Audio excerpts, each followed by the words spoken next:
La nave volvió a temblar y la embajadora Kellys se aferró a su asiento con ambas manos porque el enemigo se acercaba y su gente moría en el espacio.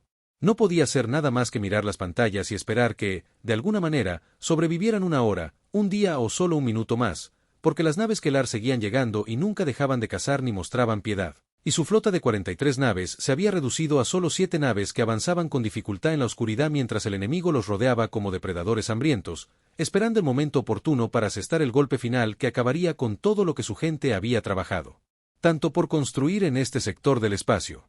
El comandante Bexon estaba de pie cerca de la pantalla táctica, y su piel brillaba con patrones que mostraban que estaba más estresado que nunca en los 30 años que Kellus lo había conocido. No dejaba de mirar los números en la pantalla, como si mirarlos con la suficiente atención los hiciera cambiar. Pero la realidad era simple y terrible, porque tenían 7 naves contra una flota enemiga de al menos 50, sus armas estaban quedando sin munición y sus escudos fallaban. Y pronto no quedaría nada entre ellos en el frío vacío de la muerte, salvo la esperanza y las oraciones a los dioses que parecían haberlos abandonado semanas atrás, cuando comenzó esta pesadilla. Un joven oficial llamado Torren se acercó al área de mando y parecía nervioso, porque todos estaban nerviosos tras ver morir a tantos amigos y familiares en los ataques que llevaban semanas ocurriendo. Llevaba una tableta de datos en sus manos temblorosas y se aclaró la garganta 2 veces antes de hablar, porque lo que estaba a punto de sugerir contradecía todo lo que los Valine creían sobre la cooperación pacífica y las soluciones diplomáticas a los conflictos. Pero tiempos desesperados requerían medidas desesperadas, y estaban más que desesperados en ese punto de la guerra que no se suponía que fuera una guerra porque los Vine no libraban guerras. Y por eso estaban perdiendo tan estrepitosamente contra un enemigo que entendía la violencia de maneras que ellos nunca pudieron ni quisieron entender. Los humanos fueron su sugerencia, y la palabra flotaba en el aire como el humo de un incendio porque todos conocían a los humanos y su reputación en toda la galaxia como la especie del mundo mortal llamado Tierra, donde todo intentaba matarte desde que nacías hasta que morías. Y de alguna manera no solo habían sobrevivido, sino que habían prosperado y construido naves y armas que ponían nerviosas a otras especies porque los humanos luchaban de forma diferente. Y no parecían entender el concepto de pérdidas aceptables ni de respuesta proporcional, ni ninguna de las reglas de combate civilizadas que el resto de la galaxia había acordado siglos atrás. Cuando la guerra se convirtió en algo gestionado y controlado en lugar de algo salvaje y destructivo, Kellus había leído los informes sobre la Tierra y como estaba clasificada como un mundo mortal de clase 12, la mayor clasificación de peligro que cualquier planeta podía recibir. Y eso significaba que la gravedad era aplastante, la atmósfera tóxica, los patrones climáticos violentos y las formas de vida nativas agresivas. Y de alguna manera, los humanos habían evolucionado en ese entorno de pesadilla, desarrollado tecnología y aspirado a las estrellas, cargando con los instintos de supervivencia y las tendencias agresivas propias de vivir en un mundo que intentaba exterminarlos a diario. Y eso los hacía peligrosos de maneras que la mayoría de las especies no podían comprender. Como la mayoría de las especies evolucionaron en mundos tranquilos y pacíficos donde la mayor amenaza era quizás una tormenta eléctrica o un gran herbívoro que pudiera pisarlos accidentalmente, Bexon negó con la cabeza y dijo que llamar a los humanos sería como invitar a un monstruo aún mayor a luchar contra su monstruo actual. Y Kellys comprendió su preocupación porque los humanos eran conocidos por su uso excesivo de la fuerza y su disposición a luchar en situaciones que harían que cualquier comandante militar en su sano juicio se rindiera de inmediato. Llevaban armas de repuesto y armaduras que podían soportar temperaturas que cocinarían vivo a un Valine. Y su doctrina militar incluía frases como bajas aceptables, guerra total, política de tierra arrasada y todo tipo de conceptos que hacían que las especies pacíficas se sintieran mal físicamente al leer sobre ellos en los archivos históricos. Pero Kellys también sabía que los Krellar habían matado a 20.000 colonos en su primer ataque y que desde entonces habían estado cazando sistemáticamente a los supervivientes, sin mostrar ningún interés en la negociación, la piedad ni en ninguno de los comportamientos civilizados que se suponía debían regir los conflictos entre las especies de las ferias espaciales. Y tal vez eso significaba que era hora de dejar de ser civilizado y empezar a ser práctico. Porque ahora mismo, práctico significaba sobrevivir. Y sobrevivir significaba recibir ayuda de la única especie de la galaxia que parecía disfrutar de verdad luchando y era buena. Ella lo hacía y tenía un historial de victorias en batallas contra todo pronóstico gracias a su obstinada negativa a rendirse o morir en silencio. Dio la orden de enviar la llamada de socorro y Torren corrió a su estación para comenzar a transmitir en las frecuencias que monitoreaban las naves humanas. Él se recostó en su silla y se preguntó si acababa de tomar la mejor o la peor decisión de su vida, ya que no había término medio al pedir ayuda a los mortales, ya que o te salvaban o empeoraban las cosas, tanto que desearías haberte rendido ante tu enemigo original y arriesgarte con ellos en lugar de desatar fuerzas militares humanas. El mensaje se difundió por la oscuridad del espacio y viajó más rápido que la luz a través de canales subespaciales, llegando a su destino en el corredor Kepler, donde un destructor humano llamado el Espíritu Vengativo realizaba patrullas de rutina. El barco recibió la llamada de socorro y el oficial de comunicaciones le comunicó a su comandante que tenían una situación. El teniente comandante Jake Morrison se sentó con su café y se acercó a leer el mensaje en la pantalla. Apretó la mandíbula mientras procesaba la información sobre los refugiados de Baline que estaban siendo perseguidos por las fuerzas de Kelar. Morrison era un oficial de carrera que se había unido a la Armada a los 18 años y había pasado los últimos 12 años aprendiendo a luchar en el espacio, a comandar un buque de guerra y a tomar las difíciles decisiones que conllevaba ser responsable de la vida de su tripulación y del éxito de sus misiones. Y ahora mismo se enfrentaba a una decisión que podría llevarlo a un tribunal militar porque, técnicamente, se suponía que debía esperar la autorización del mando antes de responder a las llamadas de socorro de aliados no signatarios del tratado, pero técnicamente no salvó vidas ni detuvo genocidios. Y técnicamente era el tipo de palabra que permitía a la gente buena quedarse de brazos cruzados mientras les ocurrían cosas malas a civiles inocentes. Pensó en el lema no oficial de la Armada de la Coalición Terran: pedir perdón era mejor que pedir permiso. Y pensó en su hermana pequeña, que trabajaba en una estación de investigación estudiando culturas alienígenas, y en cómo querría que alguien la ayudara si alguna vez corría peligro. Y pensó en los 20.000 colonos muertos mencionados en la llamada de socorro y en cómo sus muertes podrían haberse evitado si alguien hubiera actuado antes, más rápido y con más fuerza. Y tomó su decisión en unos 3 segundos, porque algunas decisiones no requerían una larga deliberación cuando la opción correcta era obvia, incluso si no era la opción segura, la aprobada o la que haría felices a sus superiores. Ordenó puestos de combate y la alarma empezó a sonar por toda la nave, y su tripulación se apresuró a sus posiciones porque estaban entrenados para esto, estaban preparados y confiaban en que su comandante tomaría buenas decisiones, incluso cuando esas decisiones implicaban lanzarse al combate contra enemigos desconocidos para salvar alienígenas. Nunca se habían conocido porque eso era lo que hacían los humanos y eso era lo que los diferenciaba de la mayoría de las demás especies de la galaxia, que preferían los comités, los debates y la cuidadosa consideración de todas las posibles soluciones diplomáticas antes de recurrir a la violencia como último recurso. Sarah Kim estaba en sus aposentos cuando sonó la alarma. Se puso el uniforme y sacó su arma personal del armario, porque las viejas costumbres de sus días en la infantería de marina nunca perdían. Corrió al centro de control de armas, donde ocupó su puesto y comenzó a realizar diagnósticos en todos los sistemas que los mantendrían con vida en la inminente batalla. Todo estaba en verde, lo que significaba que los cañones de riel estaban listos, los misiles cargados, el acelerador de partículas principal cargado, los sistemas de defensa de punto en línea y la nave lista para hacer lo que fue diseñada para hacer: proyectar el poder militar humano a grandes distancias y recordarle a quien lo necesitara que meterse con los humanos o sus amigos era una pésima idea que traería consecuencias nefastas. El espíritu vengativo giró hacia las coordenadas proporcionadas en la llamada de socorro, y sus motores de fusión se encendieron con la fuerza suficiente para impulsar al destructor a velocidades que habrían licuado a la mayoría de las especies alienígenas, ya que los humanos habían evolucionado en alta gravedad y podían tolerar aceleraciones que matarían a otros. Y eso significaba que las naves humanas podían moverse más rápido, girar con más fuerza y luchar con mayor agresividad que casi cualquier otra nave en el espacio. Y eso les dio una ventaja táctica que había ganado batallas, salvado vidas y le había ganado a la humanidad la reputación de ser la especie contra la que no querías luchar. A menos que no tuvieras otra opción, e incluso entonces, podrías reconsiderar tus decisiones de vida. 8 horas de viaje significaban 8 horas de preparación. Y Morrison aprovechó ese tiempo para informar a su tripulación sobre lo que sabían sobre las fuerzas Ktar y sobre el refugio Baline. El espíritu vengativo dejó caer. Los exploradores se alejaron de la velocidad de la luz al borde del campo de batalla e inmediatamente comenzaron a escanear la zona con sensores capaces de detectar una nave a millones de kilómetros de distancia. Y lo que encontraron fue tan malo como Morrison esperaba. Porque las 7 naves Baline estaban agrupadas en posición defensiva, intentando proteger su nave más lenta, un transporte lleno de refugiados civiles, mientras que 15 naves de guerra Kar las rodeaban como tiburones que hubieran encontrado una presa herida y se tomaran su tiempo para disfrutar de la caza antes de lanzarse a la matanza final. Porque eso era lo que hacían los matones cuando creían que nadie los observaba y que nadie podía detenerlos.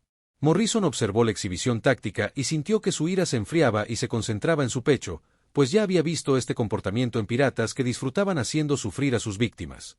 Y los Ktar hacían lo mismo, desgastando lentamente los escudos Baline y desmoralizándolos antes de asestar el golpe mortal. Y eso hacía que lo que estaba a punto de hacer se sintiera menos como un combate y más como si estuviera abatiendo a un animal rabioso que necesitaba ser retirado del espacio civilizado para siempre y con extremo prejuicio. Como decían los viejos informes militares, el teniente Danny Foster estudiaba la formación enemiga e informaba que los TAR habían posicionado sus naves en un círculo abierto a unos 200.000 kilómetros de las naves Baline y mantenían una especie de campo que impedía que las Balines superaran la velocidad de la luz, lo que significaba que estaban atrapados y muriendo lentamente. Los Kelar estaban tan seguros de su superioridad que ni siquiera se habían molestado en colocar naves de guardia o piquetes de sensores para vigilar cualquier contacto adicional que se acercara a la batalla, lo que significaba que creían que ya habían ganado y que solo estaban jugando con la comida antes de comérsela. Sarah Kim revisó sus sistemas de armas e informó que todo estaba listo para disparar, pero que aún estaban demasiado lejos para un combate efectivo y que necesitarían acortar la distancia a unos 200.000 kilómetros antes de poder garantizar impactos en el objetivo. Y Morrison le dijo que tenía 60 segundos para preparar sus soluciones de disparo, porque iban a entrar rápido y con fuerza. Y los TAR estaban a punto de aprender una lección muy dolorosa sobre lo que sucedía al atacar a civiles en un espacio protegido por humanos, incluso si los Baline técnicamente aún no lo estaban. Pero estaban a punto de aprenderlo porque Morrison lo declaraba allí mismo. El timonel, Luis Martínez, aceleró, y el espíritu vengativo avanzó con sus motores de fusión brillando con la intensidad de una pequeña estrella. Se acercaron al campo de batalla desde un ángulo donde el sol local estaba detrás, lo que los hacía más difíciles de detectar porque su señal de calor se mezclaba con la radiación de fondo de la estrella. Y eso les dio unos segundos extra de sorpresa, que en el combate espacial podían significar la diferencia entre la vida y la muerte, la victoria y la derrota, o volver a casa con la familia o convertirse en otro campo de escombros flotando en la oscuridad infinita. Foster envió un mensaje de radiotelegrafía a la nave insignia Vine, diciéndoles que alejaran sus naves lo más posible del Kelter en exactamente 3 minutos. La embajadora Kellys recibió el mensaje y casi se cae de la silla porque los humanos estaban allí y pedían coordinación táctica. Estaban a punto de enfrentarse a 15 naves enemigas con un solo destructor, lo que parecía un suicidio. Pero claro, los humanos eran famosos por hacer cosas que parecían un suicidio y sobrevivir de alguna manera gracias a su terquedad y una potencia de fuego superior. Y quizá esta vez no sería diferente. Las naves Baline comenzaron a alejarse del Crealtar, y el enemigo lo interpretó como una señal de pánico y comenzó a acercarse para matar. Sus armas comenzaron a cargar y sus escudos alcanzaron su máxima potencia. Y estaban tan concentrados en acabar con su presa que no notaron el espíritu vengativo que lo seguía a velocidades francamente peligrosas incluso para los estándares humanos, porque Martínez pilotaba la nave justo al límite de lo que los motores podían soportar sin fundirse, desmoronarse ni causar otra catástrofe que los dejara flotando muertos en el espacio. Morrison contó los segundos mentalmente, y al llegar a los 3 minutos, dio la orden de disparar. Y Kim sonrió porque había estado esperando este momento desde que recibieron la llamada de socorro. Sus dedos se movieron por el panel de control con precisión experta, y el espíritu vengativo anunció su presencia a la galaxia con la suficiente violencia como para hacer que incluso otros humanos dieran un paso atrás y reconsideraran sus decisiones. Porque los sistemas de armas de un destructor humano no estaban diseñados para una respuesta proporcional, un combate medido ni ninguno de los conceptos civilizados que regían la guerra para la mayoría de las especies. El acelerador de partículas principal se disparó primero y consumió tanta potencia hizo que las luces de la nave se atenuaran por un instante y el haz de partículas aceleradas recorriera 200.000 kilómetros en unos 2 segundos, viajando al 30% de la velocidad de la luz, e impactar al crucero Car más cercano justo en la sección central, donde se encontraba el reactor.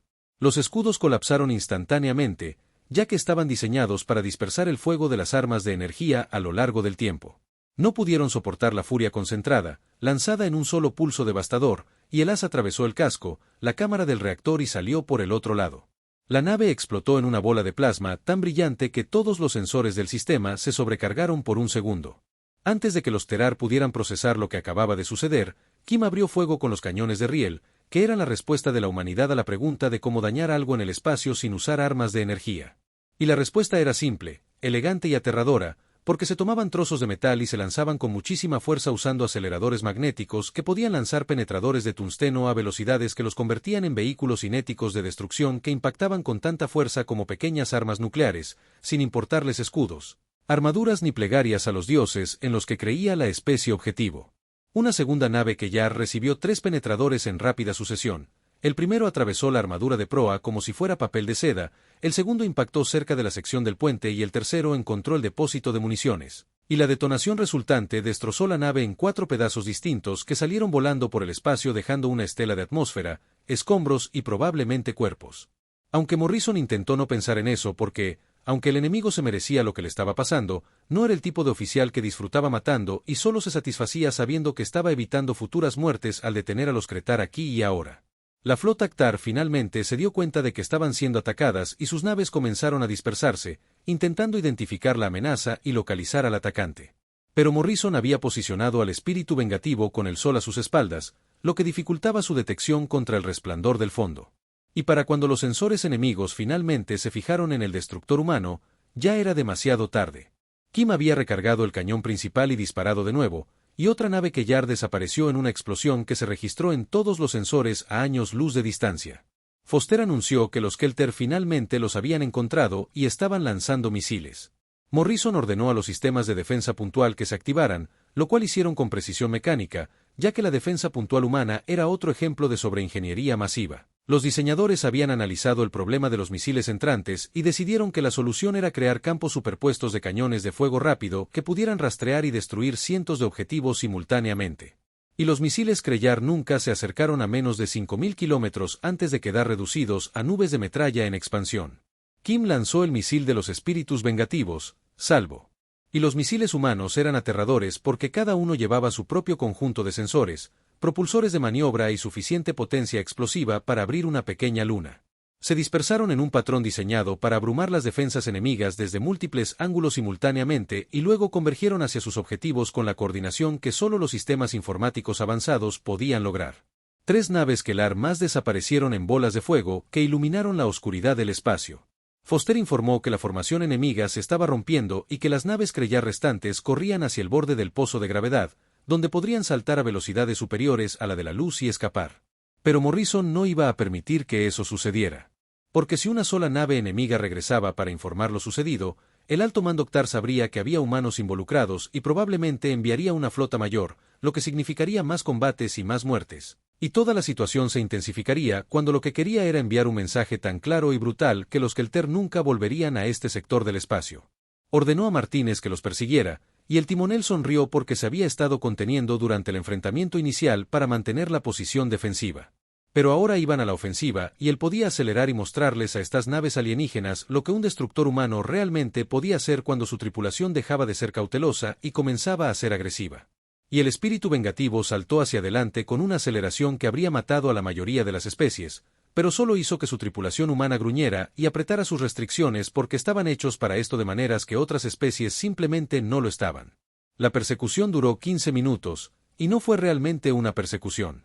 La embajadora Kellis intentó recomponerse antes de abrir el canal de comunicación con la nave humana, porque la reunión.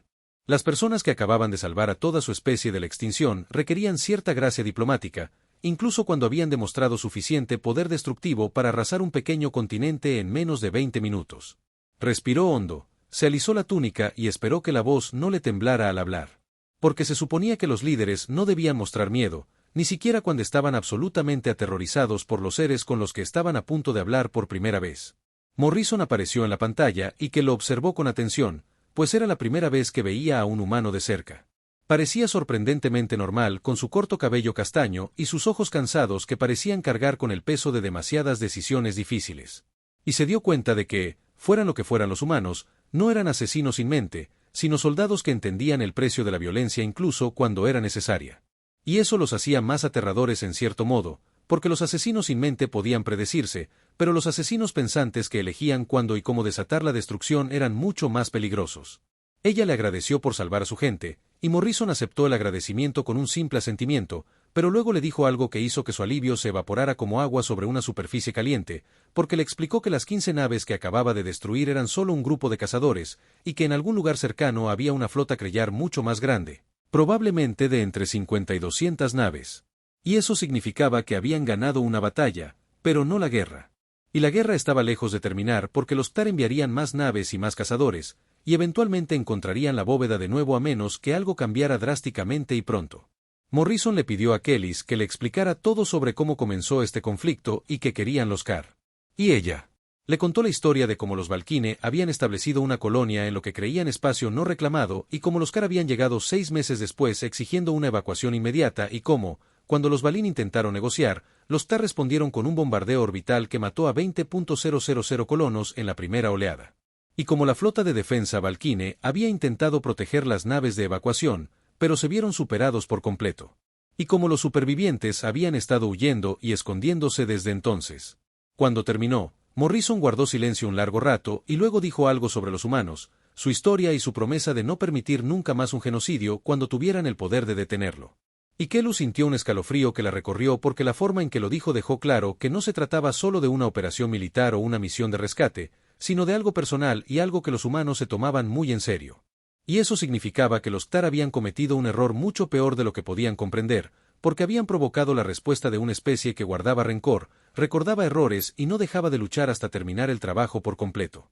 Morrison explicó que los humanos tenían un dicho sobre no detenerse nunca ante una fuerza abrumadora y que la mayoría de las especies de la galaxia evolucionaron en mundos pacíficos donde la respuesta racional a una superioridad numérica era negociar o retirarse. Pero los humanos evolucionaron en un combate constante donde la retirada significaba muerte y la negociación, debilidad. Por eso, su instinto, al enfrentarse a adversidades imposibles, era contraatacar con más fuerza y seguir atacando hasta ganar o morir en el intento. Y el resto de la galaxia lo llamaba locura, pero los humanos lo llamaban rencor. Y, en cualquier caso, ganaba batallas, salvaba vidas y hacía que los enemigos reconsideraran sus decisiones. Le dijo a Kelus que su gente debía ir a la estación de la Federación más cercana y solicitar asilo donde estarían a salvo.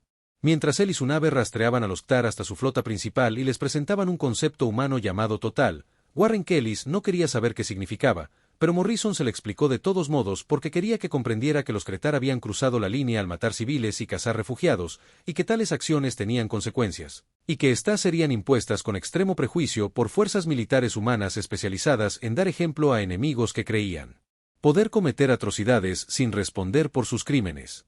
Tras finalizar la comunicación, Bexon se acercó a Kellis y le dijo que creía que podrían haber desatado algo que no entendían del todo, ya que los humanos acababan de destruir 15 naves de guerra sin sufrir daños y ahora planeaban aniquilar a toda la flota Kelar con un solo destructor, lo cual era o una confianza absoluta o una locura total, o probablemente una mezcla de ambas.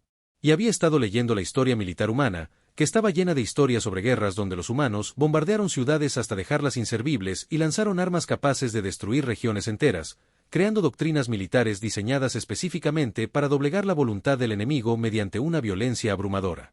Fexon dijo que la historia militar humana antes de abandonar su planeta ya era bastante aterradora, pero después de desarrollar armas capaces de destrozar lunas y naves capaces de cruzar galaxias, el nivel de destrucción potencial que podían desatar era casi incomprensible. Y tal vez pedir su ayuda era como introducir un superdepredador en un ecosistema que había sido relativamente pacífico durante siglos.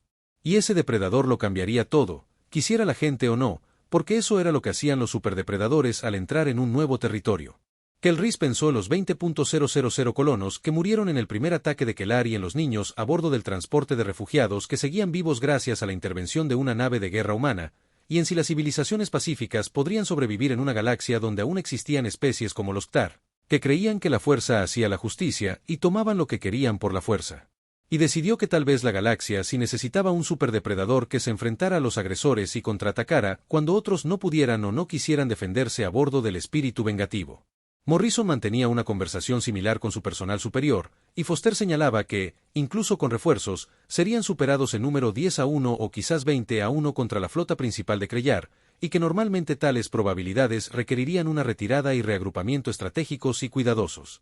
Pero Morrison no hablaba de retirarse ni reagruparse, sino de cazar, atacar y herir al enemigo lo suficiente como para que nunca regresara a ese sector del espacio, sin importar cuántas naves tuvieran o cuántos guerreros pudieran desplegar. Kim informó que los Ktar eran numerosos, pero sus tácticas eran pésimas porque dependían de una fuerza abrumadora y la intimidación, y probablemente nunca se habían enfrentado a un oponente que realmente contraatacara con eficacia.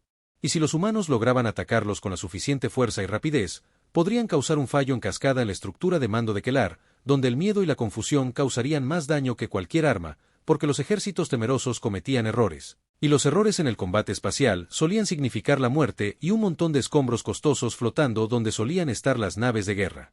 Martínez añadió que también había un factor psicológico, ya que acababan de aniquilar a un grupo de cazadores de Kelar en menos de 20 minutos. Y cuando la noticia llegaba a la flota principal, El enemigo los vigilaba y se asustaba de las sombras, y el miedo era un arma que los humanos entendían muy bien porque lo habían usado a lo largo de su historia para ganar batallas contra una superioridad numérica, haciéndoles creer que luchar era más peligroso que retirarse y que los humanos eran demasiado locos, violentos o testarudos para que valiera la pena participar en un combate prolongado. Morrison explicó que el mando enviaría refuerzos, pero que tardarían en llegar. Y mientras tanto, el espíritu vengativo perseguiría las líneas de suministro y los nodos de comunicación de Kellar, y cualquier objetivo que pudiera interrumpir las operaciones enemigas. Porque el objetivo no era ganar una batalla justa, sino hacerla lo más injusta posible a favor de los humanos y sus aliados. Y si eso significaba atacar objetivos en la retaguardia, destruir la infraestructura logística, y en general, hacerles la vida imposible a los Khar hasta que decidieran que este sector era más problemático de lo que valía, y eso era exactamente lo que harían. Foster preguntó si realmente iban a la guerra. Y Morrison lo corrigió diciendo que ya estaban en guerra. Y los Khar simplemente no lo sabían todavía, porque la guerra no comienza cuando alguien dispara el primer tiro, sino cuando alguien toma la decisión de usar la violencia para lograr sus objetivos, y los Khar habían tomado esa decisión hacía 6 meses, cuando bombardearon una colonia civil y mataron a 20.000 personas que no habían hecho nada más que intentar construir una nueva vida en un mundo lejano. Y eso significaba que la guerra había comenzado entonces, y que los humanos acababan de llegar para terminar lo que los Kellar habían empezado. Morrison se levantó, caminó hacia la ventana y observó el campo de escombros que hacía una hora habían sido 15 naves de guerra Kellar, y dijo que los Valiant habían pedido ayuda y que los humanos se la habían brindado. Pero esto era más grande que una flota de refugiados, porque los Tar necesitaban aprender que había límites que las especies civilizadas no cruzaban, y que atacar a civiles era uno de ellos, y que la humanidad haría cumplir esa regla incluso si eso significaba ir a la guerra contra un enemigo que lo superaba en número, porque valía la pena luchar por algunas cosas, sin importar las probabilidades, el costo o el riesgo personal. La tripulación del espíritu vengativo entendió lo que decía su comandante porque todos eran voluntarios que se habían unido al ejército, sabiendo que algún día podrían ser llamados a luchar. Los Keltar no descubrieron que su grupo de cazadores había desaparecido hasta 6 horas después. Y para entonces, el espíritu vengativo ya había terminado de analizar el campo de escombros y extraído los datos de navegación. Desde las naves destruidas, comenzaron a rastrear la cadena de suministro enemiga hasta su origen. Porque los oficiales de inteligencia humanos eran muy buenos encontrando patrones en los datos y aún mejores explotando esos patrones para dañar a sus enemigos de maneras que la mayoría de las especies nunca pensaron en intentar. Porque la mayoría de las especies libraban guerras con reglas y códigos de honor, mientras que los humanos luchaban con lo que funcionaba y no les importaba especialmente si sus tácticas se consideraban justas, deportivas o caballerosas. Morrison estudió los informes de inteligencia y descubrió que los Kretar operaban lejos de su territorio natal, lo que significaba que necesitaban líneas de suministro para mantener su flota en funcionamiento. Y esas líneas de suministro eran vulnerables porque los Kretar se habían vuelto arrogantes después de semanas de caza sin oposición y no se habían molestado en proteger sus áreas de retaguardia adecuadamente, que era exactamente el tipo de error que la doctrina militar humana estaba diseñada para explotar. Porque si no se podía vencer a un enemigo en un combate directo, se interrumpía su logística hasta que no podía luchar eficazmente, y entonces se los vencía mientras estaban débiles y confundidos. Foster identificó 3 depósitos de suministros que los Kellar usaban para reabastecer su flota. Uno de ellos gestionaba el 70% de todas las operaciones logísticas, lo que lo convertía en un objetivo prioritario, ya que destruirlo obligaría al enemigo a retirarse a su territorio o a dividir sus fuerzas para proteger los depósitos restantes. Cualquiera de las dos opciones daría a los humanos un respiro y ventajas tácticas que podrían aprovechar en futuros enfrentamientos cuando llegaran refuerzos cuando la guerra real comenzara en serio. El espíritu vengativo puso rumbo al depósito principal de suministros y operó en modo sigiloso, lo que significaba una potencia mínima para los motores y sensores, que operaban pasivamente en lugar de transmitir activamente. La nave se convirtió en un fantasma a la deriva por el espacio, apenas visible contra la radiación de fondo del universo. Y este era exactamente el tipo de operación para la que estaban diseñadas las naves humanas, porque los humanos habían aprendido durante sus propias guerras en la Tierra que a veces la mejor manera de ganar era pasar desapercibido hasta que fuera demasiado tarde para que el enemigo pudiera hacer algo al respecto. 36 horas después, llegaron al límite del sistema objetivo y comenzaron a escanear. Y lo que encontraron fue mejor de lo que Morrison esperaba, ya que el depósito era una enorme instalación orbital que podía dar servicio a varias naves simultáneamente. Había buques cisterna de combustible, barcazas de municiones y transportes de suministros en constante movimiento. Pero las defensas eran sorprendentemente ligeras, con solo 5 fragatas de escolta y algunas plataformas de defensa automatizadas. porque los Kelar realmente no esperaban que nadie fuera tan loco como para atacar su infraestructura de suministro en lo profundo de lo que consideraban su propio territorio operativo. Morrison ordenó a Kim que atacara primero las plataformas de escolta y defensa, pero que inutilizara el propio depósito en lugar de destruirlo, ya que esos suministros podrían ser útiles más adelante. Y no tenía sentido desperdiciar combustible y munición en perfecto estado cuando se podía capturar y usar contra sus propietarios originales, que era el tipo de pensamiento práctico que ganaba guerras cuando se combinaba con una potencia de fuego superior y tripulaciones que sabían cómo usarla con la máxima eficiencia y el mínimo esfuerzo desperdiciado. El espíritu vengativo. Dejó caer su sigilo y abrió fuego al instante, y el acelerador de partículas principal habló primero y vaporizó la fragata de mando antes de que su tripulación siquiera supiera que estaban siendo atacados. Y entonces los misiles se lanzaron y llenaron el espacio. Con armas inteligentes que rastreaban a sus objetivos con precisión mecánica y atravesaban el fuego de defensa puntual, que era demasiado escaso y tardío para tener algún efecto. Y 4 explosiones más florecieron contra la escolta negra restante. Las fragatas murieron sin disparar un solo tiro en su propia defensa porque la sorpresa y la violencia de la acción eran multiplicadores de fuerza que los humanos entendían muy bien. Las plataformas de defensa automatizadas intentaron atacar, pero estaban diseñadas para defenderse de piratas, no de destructores militares con armas de última generación. Kim eliminó cada plataforma sistemáticamente con sus cañones de riel, perforando su blindaje como si fuera de cartón. Y en 2 minutos, el depósito quedó completamente indefenso y las cápsulas de escape se lanzaron mientras el personal de la estación evacuaba, pues sabían cuándo serían derrotados y no tenían ningún interés en morir por un depósito de suministros que ya estaba perdido. Morrison dejó ir las cápsulas de escape porque no le interesaba matar a civiles ni a personal de apoyo que simplemente hacía su trabajo. Y su objetivo era la infraestructura militar, no a personas individuales. Y Kim disparó un único misil de precisión que impactó la sección principal de almacenamiento de combustible con precisión quirúrgica. La explosión fue lo suficientemente grande como para inutilizar el depósito, pero lo suficientemente controlada como para no destruir toda la instalación, porque Morrison quería que los Krellar vieran lo que se había hecho con sus suministros. LY. Base y comprender que los humanos podían alcanzarlos y tocarlos en cualquier lugar, en cualquier momento, sin importar cuán seguros creyeran estar.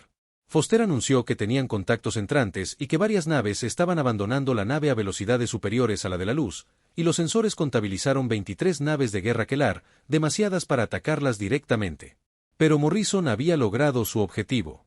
Porque el depósito estaba dañado. Y lo que es más importante, había enviado un mensaje de que los Keltar ya no estaban seguros en sus zonas de retaguardia. Y ese mensaje se propagaría por su flota como un virus, poniendo nerviosas a las tripulaciones y paranoicas a los comandantes, y que el daño psicológico valía más que destruir unas cuantas naves más en una batalla que podría no ganar. Martínez aceleró la nave a velocidades superiores a la de la luz justo cuando la fuerza de respuesta Actar abrió fuego en el espacio vacío. Y el espíritu vengativo se desvaneció en el hiperespacio, dejando atrás un depósito de suministros paralizado y una flota enemiga muy confundida que empezaba a darse cuenta de que tenía un serio problema entre manos porque alguien estaba atacando su infraestructura e interrumpiendo sus operaciones. Y ese alguien era muy hábil para golpear con fuerza y desaparecer antes de que llegaran los refuerzos, lo cual era la definición de guerra de guerrillas y algo en lo que las especies civilizadas no solían participar. Pero los humanos no eran civilizados como la mayoría de las demás especies entendían el término. A bordo de la nave insignia Actar, el orgullo del devorador, el comandante de la flota, llamado Rexus, observó la pantalla táctica y sintió algo que no había sentido en muchos años: miedo. Porque hacía una hora, sus fuerzas tenían una superioridad absoluta en este sector. Y ahora uno de sus principales depósitos de suministros estaba paralizado. Y un grupo de cazadores había desaparecido. Y en algún lugar del vacío había una sola nave de guerra enemiga que parecía operar con total impunidad, haciendo que toda su flota pareciera un grupo de aficionados que no sabían cómo librar una guerra real contra un oponente real.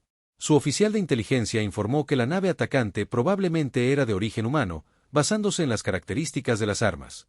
Y Rexus sabía de los humanos porque todos en la galaxia sabían de los habitantes de los mundos de la muerte que habían evolucionado en un planeta que debería haber sido inhabitable y que, de alguna manera, no solo sobrevivieron, sino que prosperaron y construyeron naves de guerra sobredimensionadas, sobrearmadas y tripuladas por guerreros que luchaban como criaturas que habían pasado millones de años aprendiendo a sobrevivir en un mundo que intentaba matarlos a diario.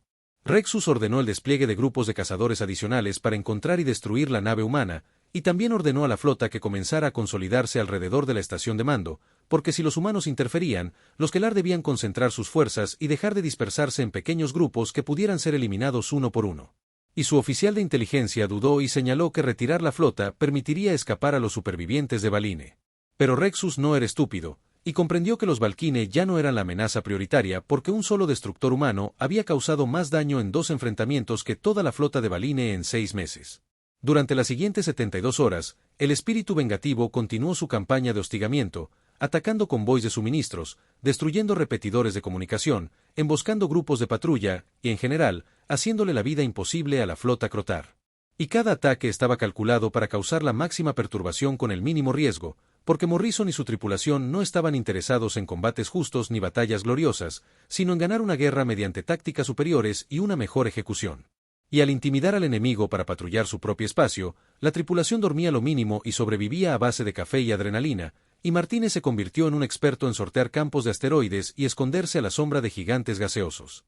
Kim mantenía sus armas con un cuidado obsesivo, ya que un solo fallo podía significar la muerte, y Foster coordinó la recopilación de inteligencia, reconstruyendo los movimientos enemigos a partir de las comunicaciones interceptadas y los datos de los sensores, y construyendo poco a poco una imagen de la ubicación de la flota principal de Ktar, su organización y sus debilidades.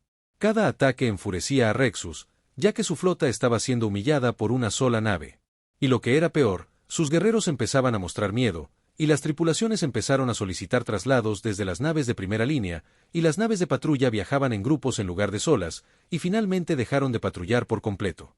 La flota de Kter comenzó a contraerse y consolidarse por seguridad en lugar de perseguir su misión original de cazar a los supervivientes de Valine, lo que significaba que Morrison había logrado su objetivo estratégico de hacer que el enemigo reaccionara ante él, y no al revés.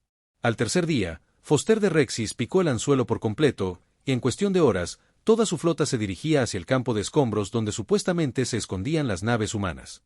Y trajo 87 buques capitales y 300 escoltas y suficiente potencia de fuego para destruir un planeta pequeño, porque estaba harto de jugar y de ser avergonzado por un solo destructor humano. Iba a aplastar a estos mortales y demostrarles que la mayoría aún importaba y que la arrogancia tenía consecuencias incluso para especies que se creían invencibles solo por provenir de un mundo hostil. Su flota se acercó al campo de escombros en formación cerrada, con escudos superpuestos y armas cargadas, y todos los sensores escaneando en busca de amenazas, porque Rexus estaba furioso, pero no era estúpido. Y sabía que los humanos intentarían algo inesperado, porque eso era lo que siempre hacían. Pero tenía tantas naves que no importaría qué trucos intentaran los humanos, porque el gran volumen de fuego abrumaría cualquier defensa y la gran masa de cascos absorbería cualquier ataque. Y cuando esto terminara, los humanos serían escombros y los Krellar volverían a cazar refugiados Valine en paz. En el momento en que la flota Kellar entró en el campo de escombros, la quinta flota abrió fuego desde posiciones ocultas en los acorazados. El Defiant y el Relentless dispararon sus baterías principales y rayos de partículas a través del espacio para atravesar los escudos Kar, diseñados para dispersar energía con el tiempo, no para soportar la furia concentrada de armas construidas por una especie que creía en la destrucción masiva como doctrina táctica. El portanaves indomable desplegó sus alas de caza, y cientos de pequeñas naves invadieron la formación enemiga como insectos furiosos que picaban, mordían y morían, pero seguían llegando en oleadas que parecían no tener fin. Los destructores, incluido el espíritu vengativo, se centraron en la pantalla de escolta y utilizaron su superior maniobrabilidad para deslizarse entre los restos antiguos y atacar desde ángulos inesperados para los Ktar. Y Kim estaba en su salsa, eliminando objetivos con cañones de riel y misiles, y disparando ocasionalmente el cañón principal cuando se presentaba un objetivo particularmente importante. Y manejaba su consola con la eficiencia despreocupada que emanaba de años de entrenamiento y práctica, hasta que matar se volvió tan natural como respirar. Los Crowsar intentaron devolver el fuego, pero su formación cerrada, que parecía tan buena idea para la defensa mutua, se convirtió en un problema porque las naves bloqueaban las soluciones de fuego de la otra y colisionaban con escombros que no podían maniobrar con la suficiente rapidez, creando una confusión de escudos superpuestos y órdenes contradictorias mientras los diferentes comandantes intentaban tomar el control de situaciones que se les escapaban de las manos. Rexis se dio cuenta demasiado tarde de que había llevado a su flota a una trampa diseñada específicamente para convertir su ventaja numérica en desventaja. Morrison observaba desde su puesto de mando cómo la batalla se desarrollaba exactamente según el plan que le había propuesto al almirante Cole. Y los Ktar eran numerosos, pero los números no significaban nada en un espacio reducido donde la maniobrabilidad y la coordinación táctica importaban más que la potencia de fuego bruta.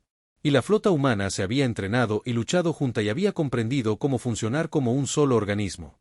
Mientras que la flota Actar era un conjunto de naves individuales que se encontraban en el mismo lugar, pero no estaban realmente coordinadas de ninguna manera significativa. Ordenó a Martínez que las llevara hacia la nave de mando enemiga porque si lograban matar a Rexus, el resto de la flota se desmoronaría y huiría como animales sin líder. Y el espíritu vengativo se abrió paso entre el caos con Martínez volando como si hubiera nacido para ello, esquivando fuego y escombros con la misma destreza. Y Kim fijó la mira en la manada del devorador y disparó el acelerador de partículas principal. El rayo impactó en la sección del puente, y los escudos aguantaron 2 segundos antes de colapsar. El rayo atravesó el blindaje y continuó avanzando, abriendo un camino de fuego fundido en el interior de la nave. Rexus murió sin comprender que lo había golpeado. Y su último pensamiento probablemente fue de incredulidad ante la derrota de su flota por parte de un enemigo inferior en número, pero mejor entrenado, más agresivo y dispuesto a asumir riesgos que ningún comandante en su sano juicio asumiría. Excepto que los humanos no estaban cuerdos según los estándares galácticos. Y eso los hacía mucho más peligrosos que cualquier enemigo al que los Ktar se hubieran enfrentado en su larga historia de intimidar a las especies más débiles que no podían defenderse eficazmente. La destrucción de la nave de mando causó exactamente el fallo en cascada que Morrison había predicho, y la flota Ktar perdió cohesión inmediatamente. Algunas naves intentaron huir y se toparon con campos de minas que los ingenieros humanos habían colocado a lo largo de las rutas de escape, y otras naves intentaron rendirse, pero quedaron atrapadas en fuego amigo de naves que no habían recibido la orden de retirada. El resto luchó con la desesperación de animales acorralados y no logró nada más que su propia destrucción. Porque la lucha desesperada sin coordinación y estrategia era simplemente un suicidio con medidas adicionales. 2 horas después de que comenzara la batalla, había terminado. La flota Ktar había dejado de existir como fuerza de combate. El recuento final fue de 47 naves destruidas por completo, 23 capturadas o inutilizadas y 17 que lograron escapar al hiperespacio, huyendo para salvar sus vidas y difundiendo la noticia por toda la galaxia. Atacar a los humanos o a sus aliados era una sentencia de muerte. La quinta flota había perdido 3 destructores y sufrido daños moderados en varias naves. Pero comparado con lo que le habían hecho al enemigo, apenas era un rasguño. Tras el incidente, Morrison se encontró en una conferencia virtual con el almirante Cole y la embajadora Kellis, quienes habían estado monitoreando la batalla desde una distancia segura. Kellis dijo que no podía creer que hubiera terminado y que los humanos hubieran destruido una flota entera. Cole la corrigió diciendo, no solo destruyeron la flota, sino que la destrozaron por completo, de modo que los supervivientes informarían al alto mando Kelar sobre lo que sucedió cuando atacaron a la población civil, cazaron refugiados y cometieron genocidio, pensando que nadie los detendría. Kellis agradeció a Morrison por salvar a su pueblo y dijo que 25.000 Baline estaban vivos porque él respondió a su llamada de socorro y estuvo dispuesto a luchar cuando nadie más lo hizo. Y ella no sabía cómo su pueblo podría pagar esa deuda. Pero Morrison negó con la cabeza y dijo que no había deuda porque habían hecho lo que cualquier especie decente debería hacer al presenciar un genocidio, y que detenerlo no era algo que requiriera un pago, sino simplemente lo correcto. Y lo único que importaba era que la gente inocente estaba a salvo ahora. Cole añadió que la galaxia había operado bajo ciertas suposiciones durante mucho tiempo, la violencia siempre era la peor opción, la negociación para resolver cualquier conflicto y la moderación como la virtud más alta. Pero a veces el mal no negociaba. Y a veces la única manera de detener a un monstruo era golpearlo tan fuerte que nunca se levantara. Y eso era lo que los humanos entendían mejor que la mayoría de las especies, porque habían aprendido esas lecciones a las duras durante su propia historia violenta, antes de abandonar su planeta. Kellis observó a estos guerreros del mundo de la muerte que acababan de desmantelar con indiferencia una flota que había aterrorizado a su pueblo durante meses. Pensó en lo que significaba que la humanidad fuera ahora un actor importante en el escenario galáctico y en las palabras del comandante Fexon sobre liberar a un superdepredador en el ecosistema. Y se dio cuenta de que tenía razón. Pero tal vez no fuera malo, porque la galaxia necesitaba una especie que recordara cómo plantar cara y enfrentarse a abusadores y tiranos, y no ceder ante las adversidades. Preguntó qué sucedía ahora, y Morrison explicó que establecerían rutas de patrullaje, compartirían conocimientos tácticos con las fuerzas de la Federación y dejarían claro que atacar a la población civil resultaría en el tipo de respuesta que los Ktar acababan de experimentar. Y la lección aprendida hoy se extendería por toda la galaxia y otras especies comprenderían que los humanos aplicaban ciertas reglas, incluso si eso significaba ir a la guerra contra enemigos que los superaban en número, porque valía la pena luchar por algunas cosas, sin importar el coste ni las probabilidades. Cole sonrió con tristeza y dijo que si alguien más decidía poner a prueba la determinación de la humanidad, descubriría lo que los Ktar aprendieron a las malas, que los humanos provenían de un mundo de muerte y eran diferentes. Y cuando dijeron nunca más, lo decían en serio con cada sistema de armas, cada doctrina táctica y cada pizca de tenaz determinación que les había permitido sobrevivir y prosperar en un planeta que intentó matarlos a diario durante millones de años. En las semanas siguientes, la historia de la batalla del campo de escombros se extendió por toda la galaxia y se convirtió en leyenda, como un solo destructor humano detuvo a una flota entera y como la quinta flota aplastó a los Krellar en una batalla que duró solo 2 horas. Otras especies miraron a la humanidad con nuevos ojos, con igual respeto y miedo, porque ahora comprendían que los habitantes de los mundos de muerte no eran solo otra especie que intentaba encontrar su lugar en la civilización galáctica, sino una fuerza que transformaría esa civilización. Quisieran o no que otros lo reestructuraran, los Krellar nunca volvieron a atacar a otra especie de la Federación. Y los supervivientes de su flota regresaron a casa con historias sobre los habitantes de los mundos de la muerte que lucharon con una ferocidad que provenía de haber evolucionado en un planeta clasificado como uno de los más peligrosos del espacio conocido. Y esas historias se difundieron y se convirtieron en advertencias que los padres contaban a sus hijos sobre lo sucedido. Cuando se buscaban peleas con especies especializadas en sobrevivir a adversidades imposibles mediante una terca negativa a rendirse, los Valiant reconstruyeron el